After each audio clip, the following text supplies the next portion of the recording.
احسن اقبال صاحب کہتے تھے کہ سول اور عسکری قیادت کو IMF پر انحصار ختم کرنے کے لیے میں نے تفصیلی بریفنگ دی جس میں 4 سال میں برآمدات $60 ارب اور اگلی دہائی میں $100 ارب تک بڑھانے کی تجاویز شامل تھی.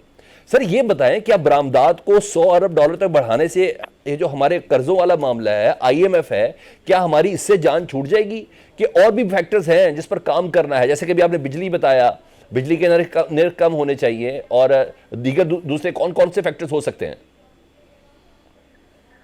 دیکھیے حکومت سیریس اس وقت نظر آئے گی جب 2 اشاریے آپ کو حکومت کرتی ہوئی نظر آئے. پہلا ہے بجٹ کا خسارہ, یعنی کہ حکومت کی آمدن اور حکومت کے اخراجات کا جو ڈفرنس ہے وہ کوئی 8 سے 9 ہزار ارب روپے کا پہنچ جاتا ہے. جب آپ کو حکومت نظر آئے کہ پہلا قدم اس نے اٹھایا ہے اس بجٹ خسارے کو دور کرنے کا, تو آپ سمجھیے گا کہ پہلا قدم ہم نے اٹھا لیا ہے IMF سے نجات حاصل کرنے کا. اسٹیٹ اون انٹرپرائز, ابھی وزارت خزانہ نے کچھ دن پہلے ہمیں بتایا کہ جو 110 کے قریب اسٹیٹ اون انٹرپرائز ہیں انہوں نے کوئی 12,000 ارب روپے کا قرضہ لے رکھا ہے اور وہ لائبلٹیز کھڑی ہو چکی ہے. اس میں ایک اشارہ نظر آیا ہے PI کی نجکاری کے حوالے سے, تو آپ سوچئے کہ ابھی 109 اور ادارے بچے ہیں PI کے علاوہ جن کی نجکاری کے نتیجے میں ہم یہ کہہ سکیں گے کہ یہ ہم اقدامات یا حکومت اقدامات اٹھا رہی ہے towards independence from the IMF یا towards enhancement of the export to $60 billion. تو پہلا تو یہ ہے. دوسرا سبسڈیز, جب تک آپ کو نظر آئے گا کہ بجٹ کے اندر 2 سے 3 ہزار ارب جو ہے وہ پاور سیکٹر میں سبسڈی دی جا رہی ہیں, 1000 ارب کی سبسڈیز اور شعبوں میں دی جا رہی ہیں, اس وقت تک تو آپ سمجھے کہ IMF سے نجات یا ایکسپورٹس کا اضافہ مجھے نظر نہیں آتا. تو میں نے اشاریہ آپ کے سامنے رکھے ہیں. اگر ان اقدامات کا اعلان, ان اقدامات کی طرف پاکستان کی پروگریس یا پاکستانی حکومت کی پروگریس آپ کو نظر آئے تو پھر ہم ایک امید کی کرن سامنے رکھ سکتے ہیں کہ اب ہم شاید چلے گئے اس سمت میں. اچھا فاروق صاحب, محض یہ اخباری یا ٹی وی کی خبر نہیں, گزشتہ چند ماہ میں کچھ کمپنیز ملک سے باہر چلی گئیں جنہوں نے جو ادھر انویسٹمنٹ کر کے بیٹھی ہوئی تھیں. اندرونی حالات تو یہ ہیں, وہی حکومت کچھ چیزیں ایکسیپٹ بھی کر رہی ہے. دوسری چیز ہے نا FBR کی کمزور کارکردگی کے باعث حکومت کہتی ہے کہ وفاقی اور صوبائی حکومتیں مالی دباؤ کا بھی شکار ہے. 47% کم ریفنڈز ادا کرنے کے باوجود FBR کو 330 ارب کے ٹیکس شارٹ فال کا سامنا رہا ہے. ٹیکس ریٹ میں اضافہ سر کیوں نہیں ہو رہا؟ IMF سے جان چھڑانے کے لیے اسے بڑھانا کتنا ضروری ہے؟ اچھا سلمان صاحب, یہاں میرا اختلافی نوٹ آپ لا لیجیے. دیکھیے میں سمجھتا ہوں کہ اگر آپ حکومت کے سارے ڈپارٹمنٹس اکٹھا کر لیں تو اس میں سے جو کامیاب ترین ڈپارٹمنٹ آپ کو ملے گا وہ FBR ہے. اور حقائق آپ کے سامنے رکھ دیتا ہوں. آج سے 10 سال پہلے آپ حکومتی بجٹ نکال کے دیکھ لیجئے, FBR کی کلیکشن نکال کے دیکھ لیجئے, وہ تقریباً 3.5 سے 4 ہزار ارب ہوا کرتی تھی. اس لاسٹ ایئر ہمیں حکومت نے خود سے بتایا ہے کہ وہ 12,000 ارب ہو گئی ہے. تو اگر ایک ڈپارٹمنٹ نے ٹیکس کی کلیکشن 4,000 ارب سے 12,000 ارب کر دکھائی ہے 10 سال کے پیریڈ کے دوران, تو پھر آپ کیسے کہیں گے کہ وہ فیل ہو گیا؟ تو یہاں پہ بیماری دل کی ہے اور الزام ہم لگا رہے ہیں جگر کے اوپر.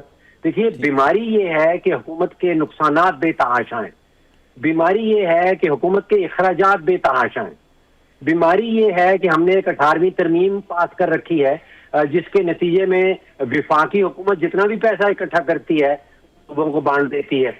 ہم فوکس کیے رکھے ہیں کہ ٹیکس کا ریٹ, ٹیکس کو بڑھایا جائے.